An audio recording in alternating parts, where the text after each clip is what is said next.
النهارده يا حبايبي عملت معاكم كبسة إلهام أو ترند إلهام بطريقة بسيطة وسهلة. خشوا الفيديو وشوفوا احنا عملنا الكبسة الجميلة دي ازاي، يا رب تعجبكم.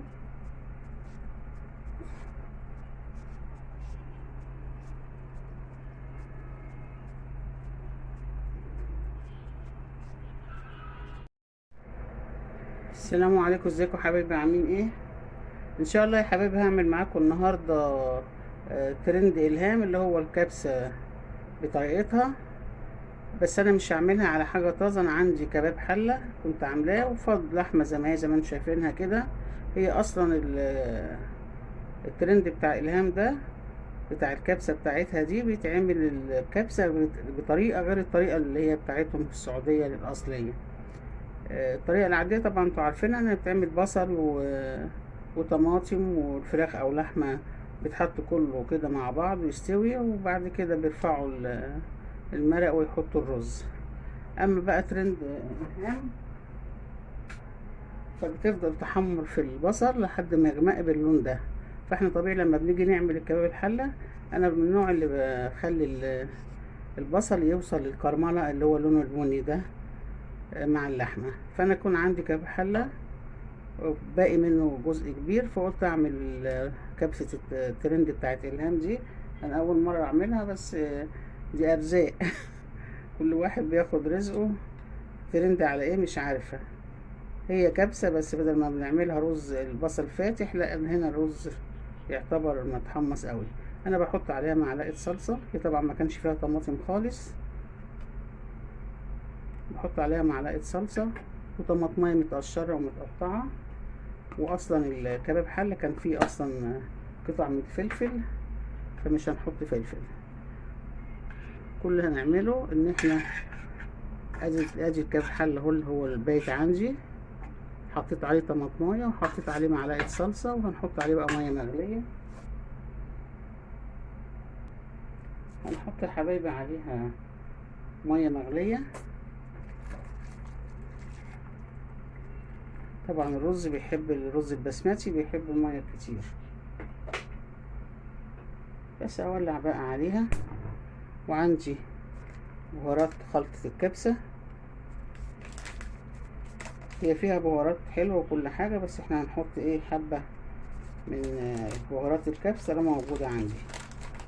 الترند إلهام ده اللي هو الكبسة بتاعتها دي ما بتحطش فيها لا لومي ولا ورق لورا ولا اي حاجة، فاحنا هنعمل زيها. انما لما بنعمل احنا الكبسة بتاعتنا العادية بنحط عليها ورق لورا وبنحط حبهان وبنحط لومي اللي هو الليمون المحروق ده. انا حطيت كده معلقة بهارات الكبسة لان اصلا الكباب حلة كان فيه بهارات.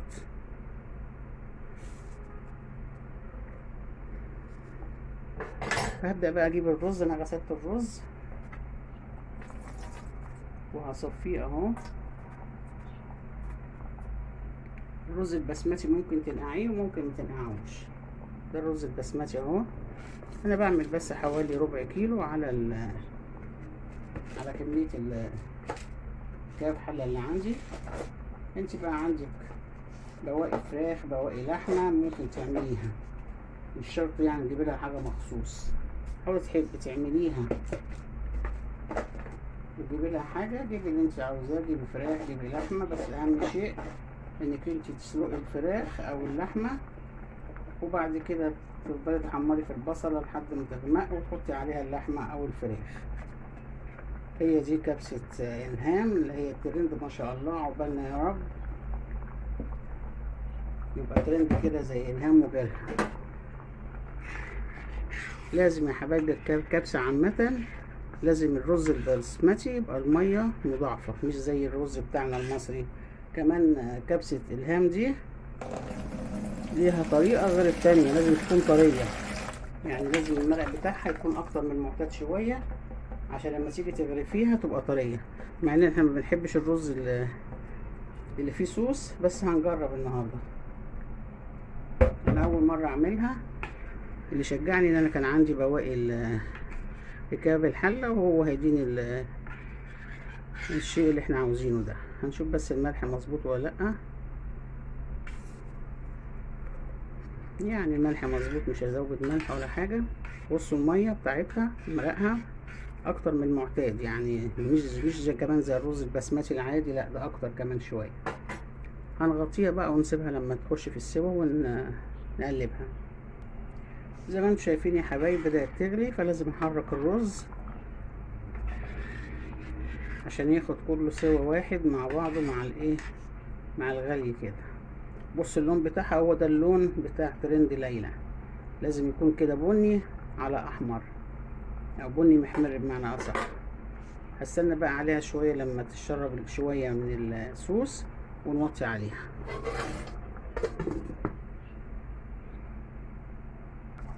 للمرة التانية يا حبايبي بقلبها كده عشان اشوف برضو هل الصوص اللي موجود ده هو اللي هيكفيني ان هي يسويها يبقى فيه صوص ولا ازود. فانا بيتهيألي كده هيكفيني ويبقى فيها صوص ان شاء الله لما ندفع عليها. هنوطي بقى عليها وتسيبها تكمل سواها مع نفسها كده يا حبايبي. تعتبر الرز دخل في السوا اهو، بس لسه طبعا عليه شوية، والصوص ما شاء الله كتير اهو، يعني هيبقى فيها صوص. ده المطلوب من ترند ليلى او كبسة ليلى. نوطي بقى عليها خالص لحد ما الرز تستوي ونقدمه. وكده يا حبايبي زي ما انتم شايفين الكبسة الهام خلصت اهي. الرز استوت والرز مازال فيه نسبة من الصوص اهو. هي دي الطريقة، هو ده الترند بتاع الهام. يا رب يعجبكم يا حبايبي، جربوه ان شاء الله يعجبكم، والطعم حلو، وربنا يجعلنا من اهل الترندات زيهم كده ان شاء الله. يا رب تعجبكم الطريقة، جربوها.